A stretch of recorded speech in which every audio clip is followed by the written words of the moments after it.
2, 1. Hello, I'm Min, and today I'm presenting the misrepresentation of the ELO system in Clash Royale and beyond. To first begin, what even is the ELO system? Over the course of human history, complex systems have been established on the basis of many games and has led to the development of odds-based systems. The odds-based system represents a player's winning or losing streak, representing the position that a player holds. Gambling is an excellent example to understand this concept, as a player with better performance and higher odds would have more people gambling on them than one with worse performance and worse odds. This has led to complex variants to be produced using numbers as a way to rank players, which is now known as the ELO system. By winning and losing a match, a player wins or gains a certain amount of number, causing their ELO to influx. The ELO system has many implications. It was originally made for chess, as it used these rankings as a way to determine a player's skill level. However, this can also be applied to Clash Royale. Clash Royale is a game with over 597 million downloads and is thriving in popularity due to its recent collaboration with Chess.com, marking their similarities in the ELO system. For example, a player with 4,000 trophies and below would be considered a beginner, and a player above 8,000 trophies would be considered a high ladder player. Similarly, in chess.com, a player rated below 1100 ELO would be considered a low rated player, and a player above 2000 ELO would be considered a high rated player. It is essential for fair matchmaking to be implemented, as players expect Supercell, the company creator of Clash Royale, to have fair gameplays by facing off similar players with similar ratings. This leads me to my hypothesis. I hypothesize that lower rated players will do better, and higher rated players will do worse when ELOs are hidden. This is because when in opposition to bad odds, psychological and social reasons can occur, which can hinder player performance. This can also affect high-rated players, as high-rated players may actually not be good, but their ELO had an effect on their opponent. Lower-rated players will feel like they have automatically lost in the situation, and high-rated players will believe they have received an easy victory. This leads me to my question. How do rankings presented in ELO systems represent the true accuracy of a player's performance in Clash Royale and beyond? There is little to no research done regarding psychological effects and its correlation with player performance. My paper is future research to the inherent unfairness of presenting ELO, which determines these variables could be caused by psychological reasons. These effects could include the tilting and the underdog effect.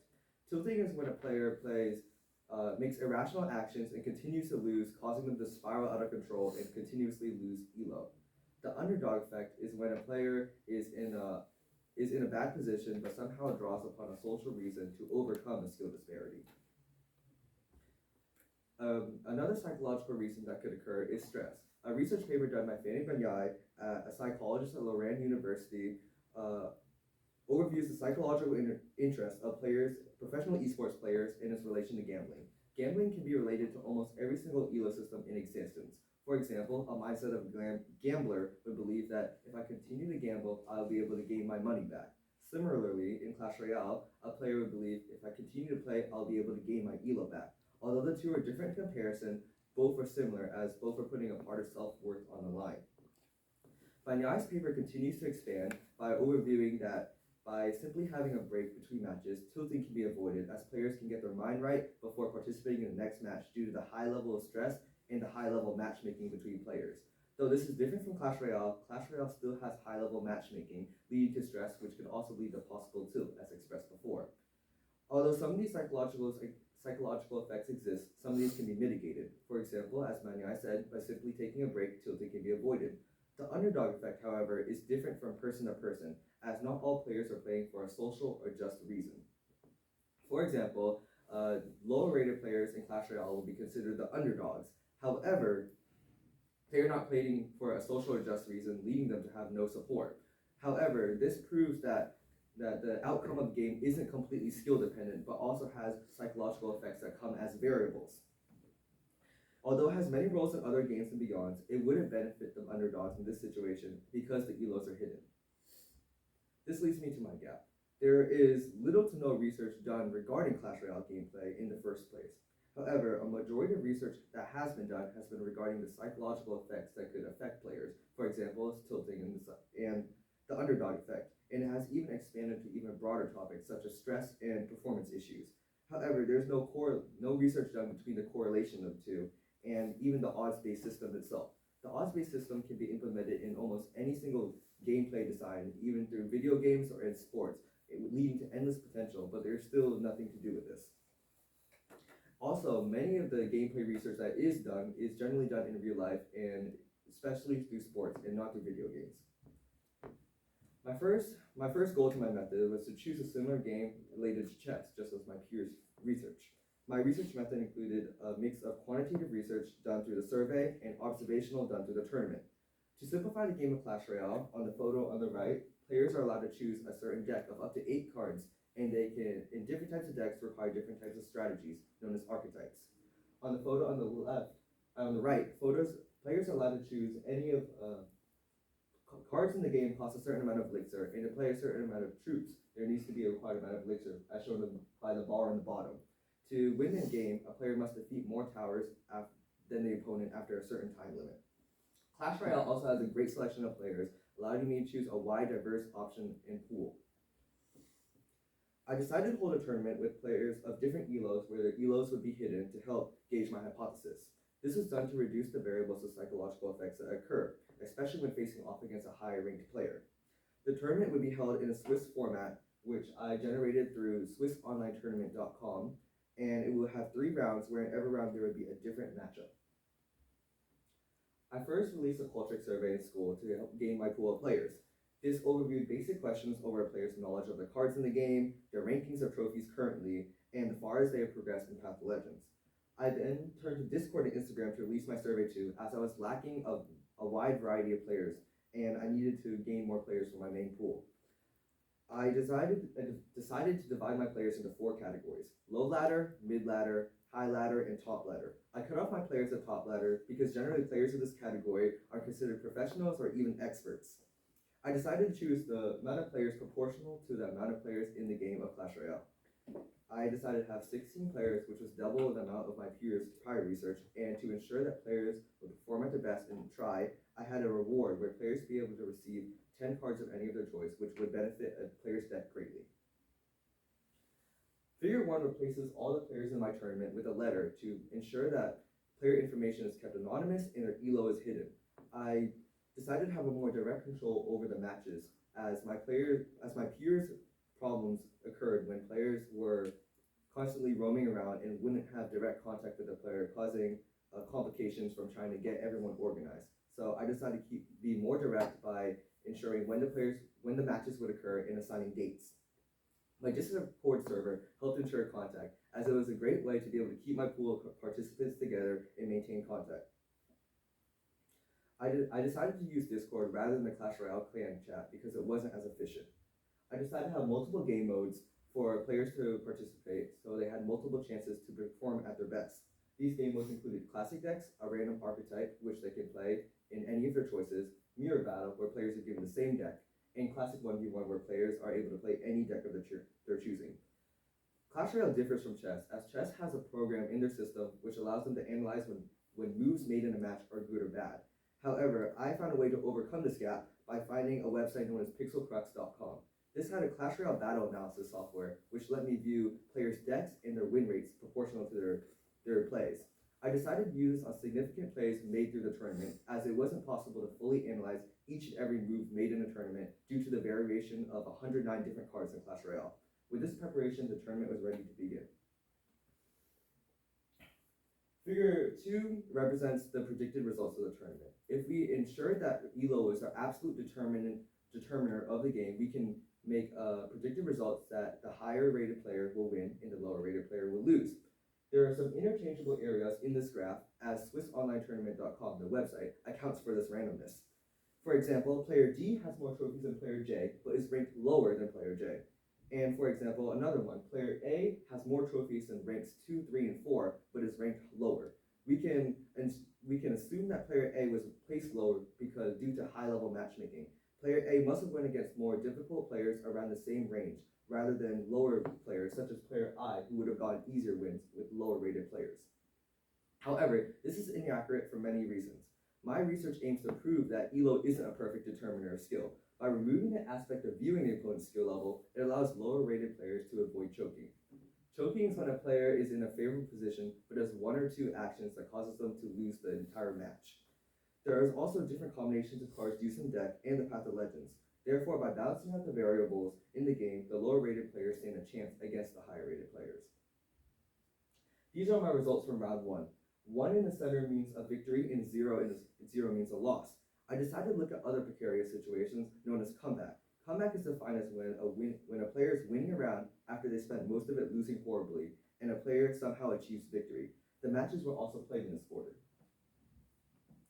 Figure 4 shows a match between player P and player H in the classic mode. Player P is in a massive advantage and has up elixir over player H. Being up elixir is the opponent's player compared to their opponent's player's elixir. There is a higher trophy difference between player P and player H, in which player P is winning, showing the clear disparity of skill, which aligns with our assumed results. However, figure 5 on the side shows a match between player K and player B in a 1v1, where player K is outperforming player B despite being ranked lower considerably. This is opposite to our presumed results, showing that player K is capable of performing at a much higher range, completely flipping our expectations. Figure 6 shows player N's 1v1 deck. The first match between player N and player E was player N's victory. The second match was player E's victory, thus leading to the final match.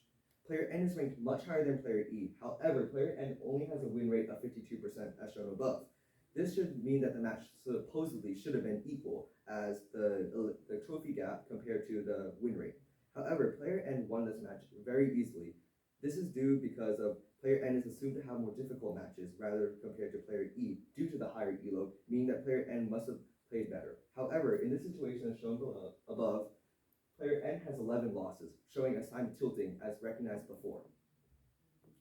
This shows the results of round 2. There was only one major upset between this match. It was between player J and player E, in which player J should have lost but won as the underdog. There was a smaller gap of trophies compared to the previous matches. Other than that, these matches completely aligned with our assumed predictions. Figure 8 shows a 1v1 match between player M and player I, in which player M should have overwhelmingly won. Player M is ranked much higher than player I. However, the takeaway from the situation is that player I almost tied with player M. This is significant because player M's prior matches have shown an overwhelming defeat of all players, and player I somehow managed to almost tie the situation, showing player I is capable of performing in a much higher range. Figure 9 shows a mirror battle between player A and player N, in which player A defeats this matchup with multiple troops towards the tower, showing a clear victory, which aligns with our previous assumptions. Figure 10 shows player M's 1v1 win rate deck. The point takeaway from this situation is the win rate of 94%. This is much higher compared to most Clash Royale players, as most Clash Royale players are around the 40% range. This shows that player M's skill is not just beyond the trophy count, but also in the gameplay and deck. Figure 11 shows a few upsets and is the results of round 3. Player A lost to player P, in which player P was the underdog, and player J won against player C despite player J being the underdog too. The underdogs completely flipped the tournament, showing they are much more capable than our assumed predictions. In figure 12, this is a 1v1 match between player P and player A, in which player P is absolutely defeating player A in the situation. Despite player A being a high ladder player, player P must be rated higher to have ensured this performance. This shows a figure 13, a classic battle between player J and player C, in which player J is using control deck, a type of archetype, which has managed to win them the match by constantly applying pressure. Figure 14 shows player P's 1v1 deck and the win rate of 62.5%, which, as I said, is much higher compared to other players in this game. With the knowledge of the victory of defeating player A, we can assume that player P must be capable of performing at a higher trophy range, even higher than higher ladder, as assumed by our previous findings. Figure 15 shows the final results of the tournament. Player P has somehow moved from rank 7 to rank 2, which completely is different from our assumed results. Player A is ranked higher from number 5 to number 3, which should have occurred as player A has more trophies than ranks 2 through 4. However, the biggest surprise was player K was supposed to be ranked 16th or even 15th, but somehow shot up to rank 9th. This shows player K's astonishing victories over players from the 6,000 to 7,000 range, enforcing my hypothesis. Although some results combat my hypothesis, such as lower ranks players still being defeated by higher ranked players, we can assume that most players in the lower rank have performed better than their supposed labels. By allowing players to perform without ELO ratings, my hypothesis was supported through the performance of these lower ranked players. My biggest limitation to my research was coordinating and getting responses from such a wide pool of participants. Certain variables could also hinder the performance of players by depending on their behavior, such as a player having a bad day, which could affect their decisions, causing them to lose. Another thing that could also occur is that by having players participate in matches, there is a possibility that they could be cheating or even looking at other players' ELO. However, I found other ways to address this issue. For future research, I think the researchers should have even wider pool of participants and even expand to other systems of games that include an ELO system. This could allow them for more accurate results from a broad variety of certain sources, such as not even chess and Clash Royale, but even sports that also include ELO systems. By using multiple games and more rounds to provide more info, they can also reduce the variables of psychological effects, as shown in my lit review. By using these different types of sources, it will allow for more accurate results to occur. My implication of my research is the effect of related ELO has on a player. These labels can hinder a player's performance, and it isn't just applied to chess and Clash Royale, but also other ELO systems. By keeping players in such a confined space and only limiting them to players of the same ranking, they will not be able to perform at their max potential and continue to grow. By hiding ELO systems will allow both players to perform at their best, which is prioritized on competition platforms. To conclude, the ELO system can be applied to many different types of genres and games in its recordings. It has some benefits as it allows for competitive rankings to occur and can even benchmark a player's progress. However, the problems with the ELO system is the fact that it labels players and limits them, not allowing them to draw upon their players' potential. By exposing players to even higher ranked players and allowing them to perform when instead of just their supposed ELO, it would allow them to perform even better and even allow for more unexpected results. By implementing a hidden ELO system inside gameplay, it can avoid psychological effects and create a user-friendly experience in games just beyond Clash Royale. And here are my sources.